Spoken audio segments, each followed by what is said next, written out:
story was seeing the hierarchy of the X-Men sort of remade and seeing different people emerge into leadership roles. And obviously that's Sophie in both characters she sort of plays, if you will, as well as all the other women in the cast.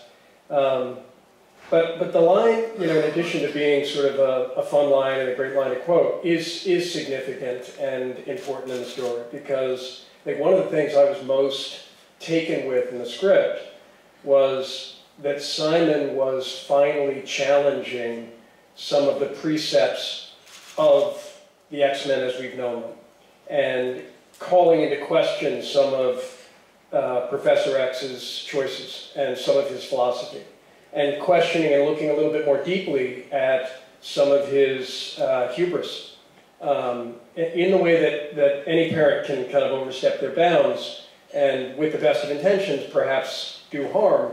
I think Simon was really looking at the nature of power and responsibility, and using Raven as a character who observed that and began to question some of his choices. And that to me is part of what makes this treatment different, is the degree to which Simon was asking each of the characters to question who and what they've been and what they were doing. And I think part of what I found most interesting is that every character ends up in a different place by the end of the movie than they were at the beginning.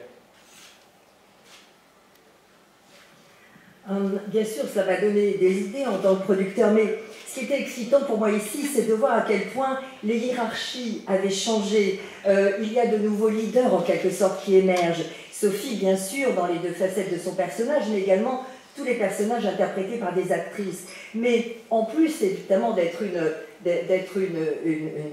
drôle quand elle le dit, effectivement, c'est aussi une remarque très importante parce qu'elle est signifiante. Et dans le scénario, on le voit très clairement dans les personnages féminins. Et comme le disait Simon tout à l'heure, eh bien, ce qui était important, c'est que finalement, toutes les préconceptions, en quelque sorte, s'effacent devant de nouvelles choses, un nouveau questionnement. Par exemple, il y a le questionnement, bien sûr, surtout par rapport au professeur X, de ses choix, de sa philosophie, de son idée de la vengeance, et puis plus précisément, on voit la thématique que chacun doit se poser cette question avec les meilleures intentions du monde. Fait-on vraiment le bien de tous? Il y a vraiment le thème important du pouvoir et de la responsabilité, bien sûr, qui vient avec le pouvoir. Et comme Raven le voit et l'observe, eh bien c'est cela qui aujourd'hui est important et ce qui est mis en lumière dans le script. Chacun des personnages doit accepter qui il est, qui il était, ce qu'il fait, et aussi les conséquences de ses actes. Et ce qui est formidable, c'est qu'à la fin du film, eh bien, chacun des personnages est en fait vraiment un moment différent de sa vie, une perception différente de sa vie qu'au début du film. Question? Bonjour, j'aurais une question pour Monsieur Parker. Comment analysez-vous l'évolution des X-Men que vous avez pu produire, et surtout quel plaisir avez-vous eu à les produire? That's a question for you. How do you view the whole evolution, the whole arc of the X-Men? And, I mean, how much fun was that to produce, really? Well, in terms of the whole arc of the X-Men, frankly, we all gave most of that to Simon, who was really the chief architect of all this, both as a writer on early days and as a writer-producer and now director throughout the franchise. In terms of working on them, it's been fantastic. They're an amazing group of characters with a sort of unlimited series of conflicts, relationships, tragedies, victories. You know, so both on emotional and character-based terms, and in terms of spectacle and the sort of production values that you enjoy. Certainly, I enjoy playing with. It's an amazing canvas, and one that you know, I'll always cherish. In fact, you know, somebody asked earlier, you know, a favorite day, and actually for me on this one, it was actually probably the first day, because it was such a remarkable achievement watching Simon go from a writer on X3 to, you know, the producer and really chief chief custodian of all things X-Men to becoming the director, and gathering together this cast, assembling, you know, what was for me the best film crew I've ever worked with, and tackling what was such a significant production, but done with grace and with decency and so collaboratively. So, you know, that first day kind of, which is always, you know, that's always in its own way a culmination. The fact that you make it to the first day is always sort of remarkable to me. Was a real highlight because it was the beginning of what was an amazing journey. Alors c'est vrai que bien sûr cette aventure est assez incroyable et elle est surtout évidemment aussi le fruit de Simon qui vraiment depuis le départ est l'architecte principal de cette aventure, scénariste, producteur et maintenant pour la première fois réalisateur de X-Men Dark Phoenix. Donc travailler dans ces conditions c'était tout simplement incroyable parce que d'abord on est toujours dans l'illimité, alors des conflits illimités, des relations très riches, des tragédies, des victoires. Il y avait vraiment une énorme richesse de matériel.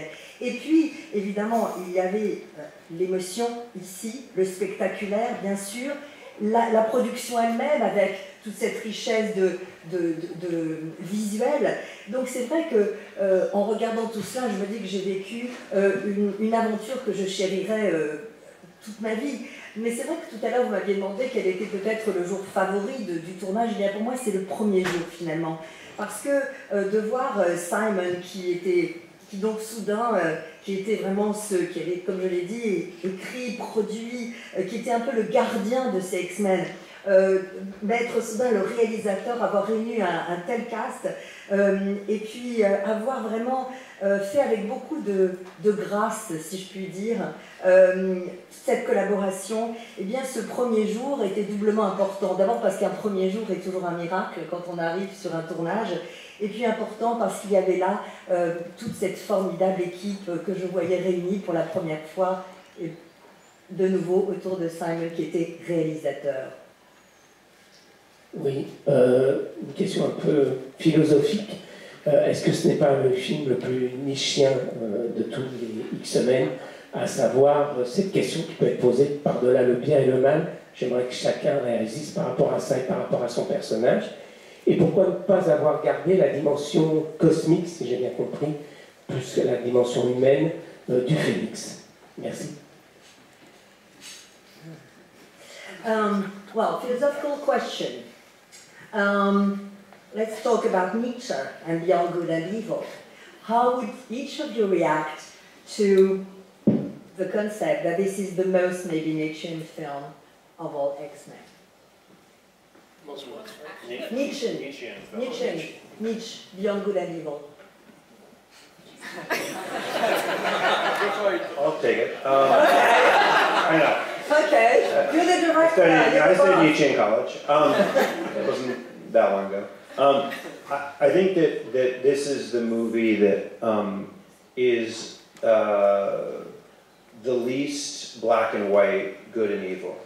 It is the movie in which the definition of morality and humanity is the most complex and conflicted.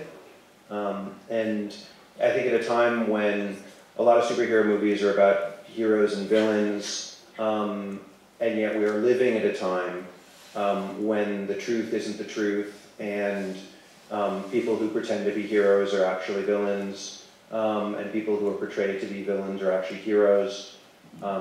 Good luck translating this. I think this movie is a movie that reflects our time, and a movie that is unique within the X-Men universe and the comic book genre, because it is, and Dark Phoenix always was, it is an exploration into what good and evil means and how they are simply constructs.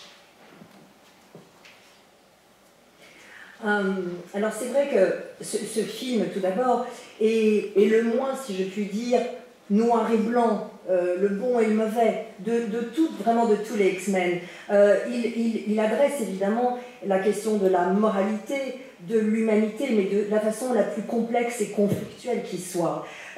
Ici, la plupart du temps, dans les films de super-héros, eh bien, il y a les super-héros et les méchants. Et pourtant, nous vivons dans une époque où la vérité n'est pas forcément la vérité, où ceux qui se prétendent des héros sont en réalité des villains, et vice-versa, les villains sont en réalité des héros. Ce film est vraiment un reflet de notre époque. Il y a vraiment je crois que vraiment dans tout le cycle des X-Men, eh bien, Dark Phoenix est réellement celui qui explore le plus la notion de bien et de mal, justement. There was a second part to the question, if I remember. Yes, the cosmic and emotional dimension. What did you want to know about this? Sorry. Cosmic and human dimension. Tout à l'heure, vous avez demandé. Quelle était la deuxième partie de la question? Ce sera la dernière. C'est pourquoi il n'a pas gardé la partie cosmique du phénix, puisqu'apparemment, d'après ce qu'il nous dit, et des extraits qu'on a vus, c'est plus la partie humaine. Alors, from what we saw, again, our apologies, we only saw 30 minutes, it seems that the emotional dimension is more powerful in a way than the cosmic dimension of Dark Phoenix. Is that true, and if so, why? Well, like we've all been talking about, this is a movie about humanity and emotion, more than it is a movie about the supernatural and the cosmic, even though that's a part of the film. And so for me, the cosmic force that's inside Jean is just a magnifying glass onto her emotional turmoil that she was already going through, the emotions that she was forced to suppress as a child. The cosmic force forces her to face and ultimately helps her overcome traumas that are human and emotional and relatable. And that cosmic force is something that at first is tearing her apart, but ultimately is the thing that liberates her. Alors c'est vrai que je voulais, vous avez raison, davantage évidemment dire que c'était un film, comme je vous l'ai dit, sur l'humain, l'émotionnel, bien davantage que sur le supernaturel et le cosmique. En fait, cette force cosmique, c'est comme une loupe qui est en elle et qui montre vraiment, qui met en lumière vraiment tout le tourment émotionnel qui est en elle et qu'elle a en fait évidemment supprimé en quelque sorte ces souvenirs douloureux de l'enfance. Donc cette force qu'elle a en elle, eh bien à la fois la force à se confronter avec ces tourments d'enfance, mais aussi à les surmonter. Surmonter ces traumas qui sont bien entendu très humains et émotionnels. Donc ce qui est important sur cette force, c'est qu'à la fois c'est une force qui la déchire, mais c'est aussi une force qui la libère. Et sur cette idée de liberté se terminera cette conférence de presse. Merci à vous tous. Thank you all for being here.